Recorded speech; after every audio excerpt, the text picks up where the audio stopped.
What's up, everyone? My name's Platinum Howler, coach of your Delta Gliders. This is week 6 of the NCL against Nacho and his Detroit Rainbow Wings.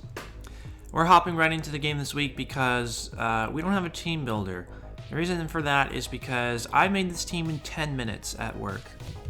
I was at work, went on my break, threw together a team in 10 minutes, battled Nacho on my break. That was it.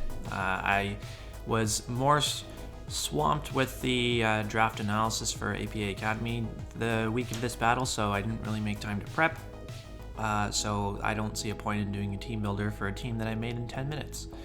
So here we have a Choice Scarf Salamence that basically you kind of want something that can outspeed a Scarf Darmanitan and that can kill it. So it's fully special and has Fire Blast for the Darmanitan and then Dragon Pulse, Draco, Hydro Pump. It doesn't really have a vast special move pool, so that set was pretty easy to come up with. Jellicent is like mainly physically defensive. Again, another thing for Darmanitan. Has Trick Room as well. Camerupt, pretty standard Camerupt, Earth Power. I think it has dual Fire Stab.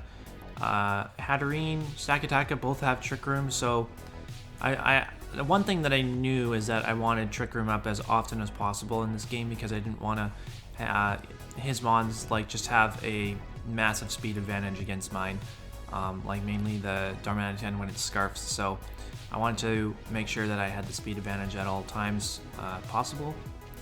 So yeah, Hatterene just Trick Room, 3 attacks, Expert Belt, I believe.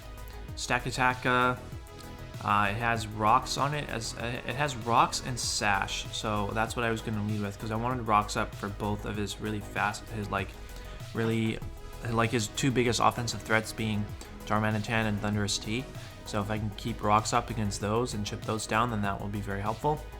And then we have Raichu because Skarmory kind of a threat. I don't have too much outside of Camerupt that can like reliably switch in on that thing and do a lot of damage to it, so having Raichu here as insurance for that thing is going to help. And it also gets Surf, which is great, so it can actually deal damage to the Nidoqueen. On his end, pretty much everything that I expected. I didn't necessarily expect Morgrem, although he just likes bringing Morgrem for prankster screens a lot. Personally, I would never use Morgrem in draft. If you want like value, like tier 5 prankster screens, then in my opinion just take Meowstic. It's bulkier, it's faster, it does the same things, it just doesn't get foul play. That's really the only difference, and he wasn't even running foul play on this set. Anyways, getting right into the game now. As I mentioned, I have a Sash Stakataka, so that's what I'm going to lead with. He is probably thinking that I'm going to want to switch out, but I'm just going to set up my Trick Room on the first turn and then predicting him to want to switch into the Skarmory, fearing like a possible Earthquake for me. I'm just going to set my rocks up, hard switch into the Camerupt. His best play right here was definitely to go for the Whirlwind, expecting that, but luckily for me, he Whirlwinds me out into something that can damage the Skarmory, which is my Salamence. Even though I'm Choice Scarfed, I don't really need the speed advantage to take on this Skarmory right now. He's going to get a Toxic off against me, which is okay. It probably means I can only switch in my Salamence like 2 more times before I die if I'm lucky.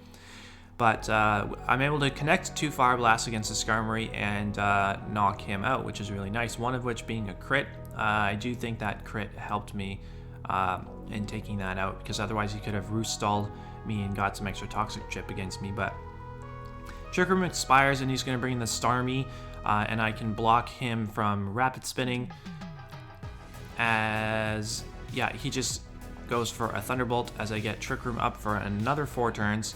And Morgrem is going to come in as I just click Shadow Ball, and that looks like it's going to violate Morgrem because Morgrem is pretty frail and that only did like 8%. So if he's a violate, then his screens are only going to be up for 5 turns instead of 8. So right here, as I switch in Hatterene, because, you know, Fairy type matches up well against Morgrem, he goes for Thunder Wave against my Magic Bounce.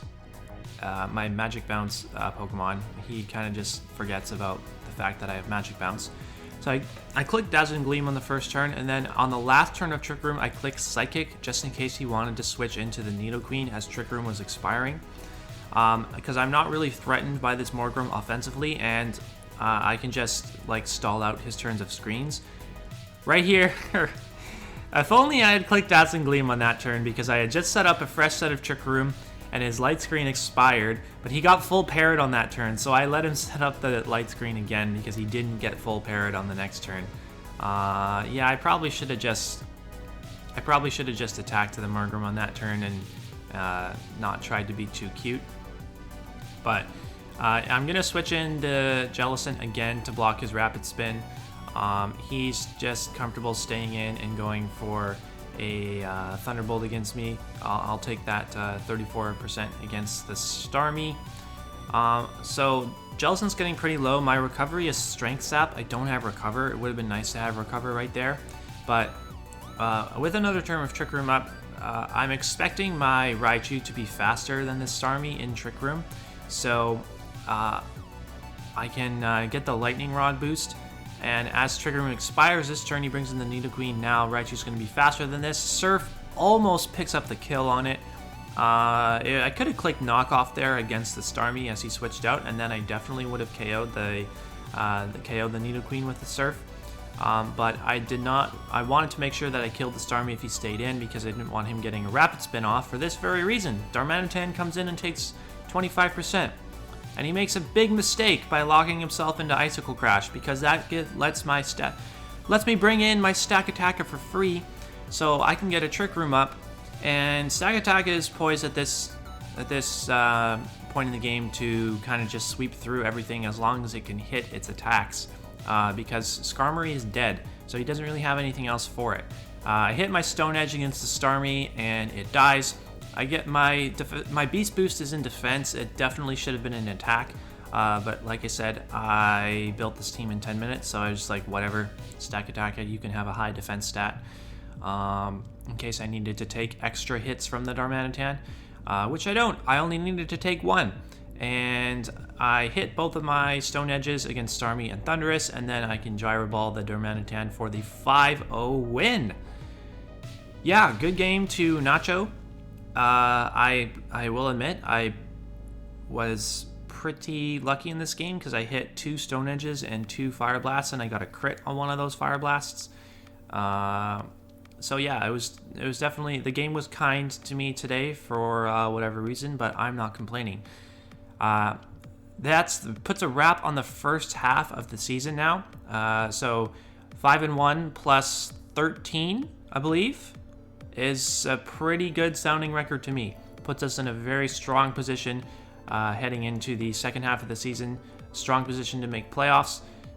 We should be not too stressed out the rest of the season. You know what I mean? That's a good feeling to have. So thanks for watching. Leave a like, comment, subscribe, all that good stuff, and we'll be back next week, week 7, against Dom and the Cleveland Cavaliers, who are also 5-1, so that's going to be a very good game. And we will be, next week's video will have the full team builder and battle right afterwards. So yeah, you can look forward to that. We'll see you next week.